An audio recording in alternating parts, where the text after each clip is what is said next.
নজর রাখবো পরবর্তী সংবাদে। দিনের পর দিন ভারতের জনসংখ্যা ক্রমবর্ধমান, তবে এবারে এই জনসংখ্যা নিয়ন্ত্রণের ক্ষেত্রে ভারতের বড়সড় সাফল্য। 2021 সাল থেকে ধীরে ধীরে গর্ভধারণের সংখ্যা কমেছে বলেই খবর।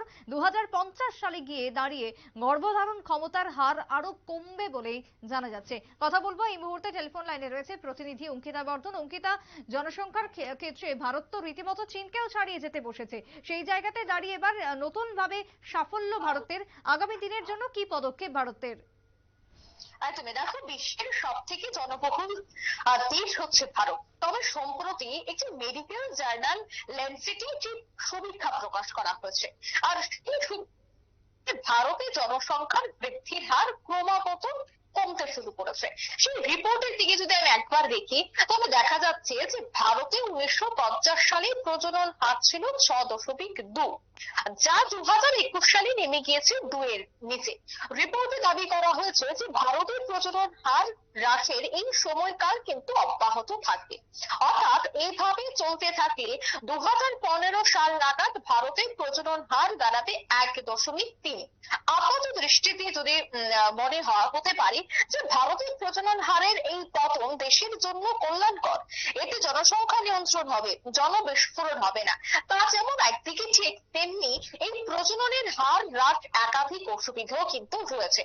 সেদিকে যদি আমি বলি, দেখো, প্রতিবেদনে তুলে ধরা হয়েছে ভারতে 1950 সালে গড়ে মহিলার প্রতি গর্ভধারণ ক্ষমতার হার ছিল 4.8। 2021 সালের কথা যদি বলি, তবে 2021 সালে তা নেমে এসেছে 2.2। ল্যান্সেটের রিপোর্ট অনুসারে একেবারে বিশ্বব্যাপী যে গর্ভধারণ ক্ষমতা, সেই গর্ভধারণ ক্ষমতার হার 2050 সালের মধ্যে 1.8 নেমে আসবে। অর্থাৎ 2100 সালের মধ্যে বিশ্বব্যাপী যে গর্ভধারণের ক্ষমতা, তা হবে 1.6। পরিসংখ্যান কিন্তু এই কথাই বলছে। অর্থাৎ সুপ্রীতি, 1950 সালে ভারতে 1.6 কোটি শিশু জন্ম হয়েছিল, আর 2021 সালে ভারতে 2.2 কোটি সন্তানের জন্ম হয়।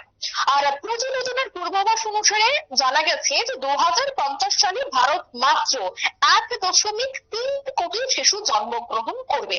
অর্থাৎ 2021 সালে 2.2 কোটি শিশু জন্মগ্রহণ করেছে, যা 2050 সালে 1.3 কোটি পরিসংখ্যান বা 3 কোটি শিশু জন্মগ্রহণ করবে বলেই কিন্তু রিপোর্ট দাবি করছে।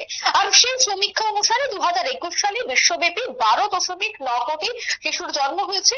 আর এই সংখ্যা 1950 সালে বিশ্বব্যাপীর কথা যদি আমি বলি, তবে বিশ্বব্যাপী জন্মগ্রহণকারী 93 মিলিয়ন শিশুর চেয়েও বেশি ছিল। অন্যদিকে 2016 সালে জন্মগ্রহণকারী 14.2 কোটি শিশুরের কম। তবে কেন ভারতের প্রজননের হার কমছে, সেই প্রশ্ন যদি আসে, তবে বলে রাখছি, পপুলেশন ফাউন্ডেশন অফ ইন্ডিয়ার এক্সিকিউটিভ ডিরেক্টর অর্থাৎ পুনম মিত্রেজার, তিনি বলছেন যে প্রজননের হার ভারতের জন্য অত্যন্ত তাৎপর্যপূর্ণ। এটি বিশ্বের বিভিন্ন দেশের সামগ্রিক পরিকাঠামোর একাধিক চ্যালেঞ্জ তৈরি করবে। বিশেষ করে লিঙ্গ পছন্দের কারণেও এই সামাজিক ভারসাম্যহীনতা তা দেখা দিতে পারে। তবে ভারতের ক্ষেত্রে এই চ্যালেঞ্জগুলির মুখোমুখি হতে এখনো আরো কয়েক দশক বাকি রয়েছে। চিকিৎসকরা এই বিষয়টি নিয়ে তাদের মত অনুসারে যদি আমি বলি, চিকিৎসকরা বলছেন যে প্রজনন হার কমে যাওয়ার বড় কারণ হচ্ছে আগের চেয়ে দেরিতে বিয়ে হওয়া। অর্থাৎ বেশি বয়সে বিয়ের কারণে সন্তান পরিকল্পনাতে দেরি হচ্ছে, সেই কারণে কমে যাচ্ছে প্রজননের হার। অর্থাৎ বর্তমান সময়ে দম্পতিরা আগের তুলনায় অনেক কম সংখ্যক সন্তান নিতেই উৎসাহী। আর এই যে নিম্নমানের বা নিম্ন আয়ের দেশগুলিতে উচ্চ প্রজননের হার বজায় থাকবে, সেটাও কিন্তু এই মুহূর্তে জানা যাচ্ছে। অর্থাৎ সেক্ষেত্রে চিকিৎসকরা এক বক্তব্য রাখছেন, তৎসঙ্গে অন্যান্য বিশেষজ্ঞরা তারা তাদের মতো করে বক্তব্য রাখছে। কিন্তু চিকিৎসকদের মূল কথা হচ্ছে যে আগে খুব অল্প সময়ে বিয়ে দিয়ে দেওয়া হতো মেয়েদের, তাই এখন তো সেটা হচ্ছে না। প্রযুক্তির যুগে বা এই মুহূর্তে পড়াশোনার ক্ষেত্রে অনেক দেরিতে মেয়েরা বিয়ে করছে, 25, 26, 27 বছরে মেয়েরা বিয়ে করছে। সেক্ষেত্রে দেরিতে তারা সন্তান নেওয়ার পরিকল্পনা করছে। বা আগে ঘরে দেখা যেত যে 5 জন বা 6 জনের অধিক সন্তানের জন্ম দিত একটি মা, কিন্তু এখন কিন্তু তা নয়। এখন কিন্তু 2 জন কি 3 জন বা খুব বেশি, বেশিরভাগ ক্ষেত্রে 1 জন কি 2 জন সন্তানই দেখা যায়, সিংহভাগ যদি আমি বলি।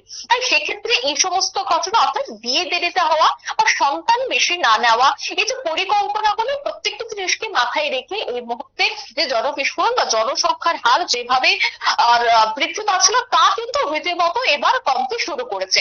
আর 2050 সালে সেই গ্রাফ আরো অনেকটাই নিচে নামবে। তুমি প্রথমে বলছিলে যে চীনকে ছাপিয়ে ভারত উপরে উঠে গিয়েছিল জনসংখ্যার নিরিখে। হ্যাঁ, সেক্ষেত্রে ভারত এখনো কিন্তু চীনের উপরেই রয়েছে, কিন্তু এই যে গ্রাফ, সেই গ্রাফটাকে যদি আমি বলি গত বছরের তুলনায় এবছর বা 2010 সালের তুলনায় 2024 সালের সাথে তুলনা করা হয়, সেক্ষেত্রে কিন্তু অনেকটাই কমেছে গ্রাফ।